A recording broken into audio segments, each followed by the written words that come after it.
Object पढ़ते हैं तो सबसे पहले यार एरे का मतलब ये होता है कि आप अगर मल्टीपल वैल्यू स्टोर करवाना चाहते हो। एरे ऑब्जेक्ट की जरूरत क्यों पड़ी? हमारा वेरिएबल से काम क्यों नहीं हो पा रहा है भाई? ये क्या करता है ना, ये सिंगल वैल्यू को स्टोर करके रखता है। किसको स्टोर करके रखता है? सिंगल वैल्यू को। सिंगल वैल्यू को स्टोर करके रखता है। अगर हमको एक ही वेरिएबल में मल्टीपल वैल्यू स्टोर करके रखना है तो हमको जरूरत पड़ती है किसकी? एरे की। एरे और ऑब्जेक्ट की। ठीक है, तो एरे में आपका सबसे पहले हम देखते हैं एरे को कैसे डिफाइन करते हैं और एरे को कैसे डिक्लेयर करते हैं। तो एरे को डिफाइन करने के लिए जैसे आप वैर, लेट, कॉन्स, वॉटएवर जो भी आप यूज कर रहे हो तीनों जावास्क्रिप्ट के प्रोसेस, वही आप यूज करोगे। चाहो तो वैर यूज कर लो, चाहो तो लेट यूज कर लो, चाहो तो कॉन्स यूज कर लो। क्लियर?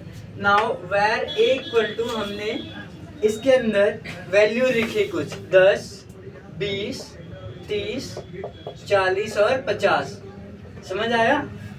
50 तक वैल्यू लिखी। अब क्या है, ये मल्टीपल वैल्यू है ना, तो मल्टीपल वैल्यू को स्टोर करने के लिए हमको किसकी जरूरत पड़ी? एरे की जरूरत पड़ी। इसीलिए हमारा एरे क्या हुआ? इंट्रोड्यूस्ड हुआ। तो एरे में आपके दो चीजें आते हैं, एक आता है एरे का लेंथ और एक आता है एरे का इंडेक्स। हमेशा जो लेंथ गिना जाता है वो 1 से गिना जाता है। किससे गिना जाता है? 1 से गिना जाता है। तो अगर इसकी लेंथ की बात करें तो इसमें जो लेंथ आएगा वो क्या आएगा? 5 आएगा।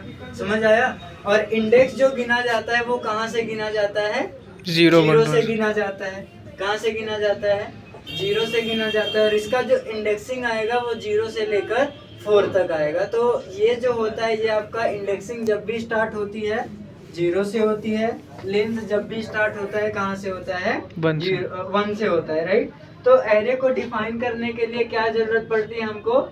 स्क्वायर ब्रैकेट की जरूरत पड़ती है। किसकी जरूरत पड़ती है? स्क्वायर ब्रैकेट की जरूरत पड़ती है। अब अगर आप इसमें console.log या document.write ए को करवाओगे तो आपको ये जो वैल्यू देगा, ये 10 जो भी वैल्यू आपकी इसके अंदर लिखी है ना, मल्टीपल वैल्यू, वो आपको रिजल्ट में एज इट इज दे देता है।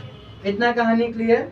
इतना प्रोसेस समझ आया आपको कि कैसे इसको डिफाइन करते हैं और कैसे इसके अंदर वैल्यू स्टोर करते हैं? तो देखो, इसके अंदर केवल न्यूमेरिक वैल्यू नहीं, आप स्ट्रिंग वैल्यू भी रख सकते हो। अगर आपको स्ट्रिंग वैल्यू रखना है तो जस्ट यहाँ पे आपको क्या जरूरत पड़ेगी?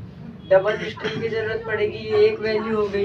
जितना वैल्यू बढ़ाओगे याद रखना उतना कॉमा कॉमा करके आपको वैल्यू बढ़ाते जानी है। और उसके बाद ये हो गया आपका बनाना, ये हो गया आपका चेरी, ये भी क्या होगा? डबल स्ट्रिंग में होगा। और अगर जहाँ पे आप वैल्यू क्या करना चाहते हो?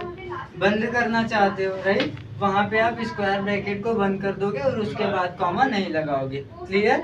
तो ये पूरे के पूरे कॉन्सेप्ट, पूरे के पूरे प्रोसेस जो थे, ये हमारे एरे डिक्लेरेशन और उसमें वैल्यू कैसे आप जाएगी वो हमने देख लिया। और उसके बाद लेंथ देख लिया। और लेंथ जो स्टार्ट होती है वो 1 से होती है। और उसके बाद हमने इंडेक्स देख लिया। ठीक? क्लियर? ठीक है, तो अब ऑब्जेक्ट की बातें करते हैं। ऑब्जेक्ट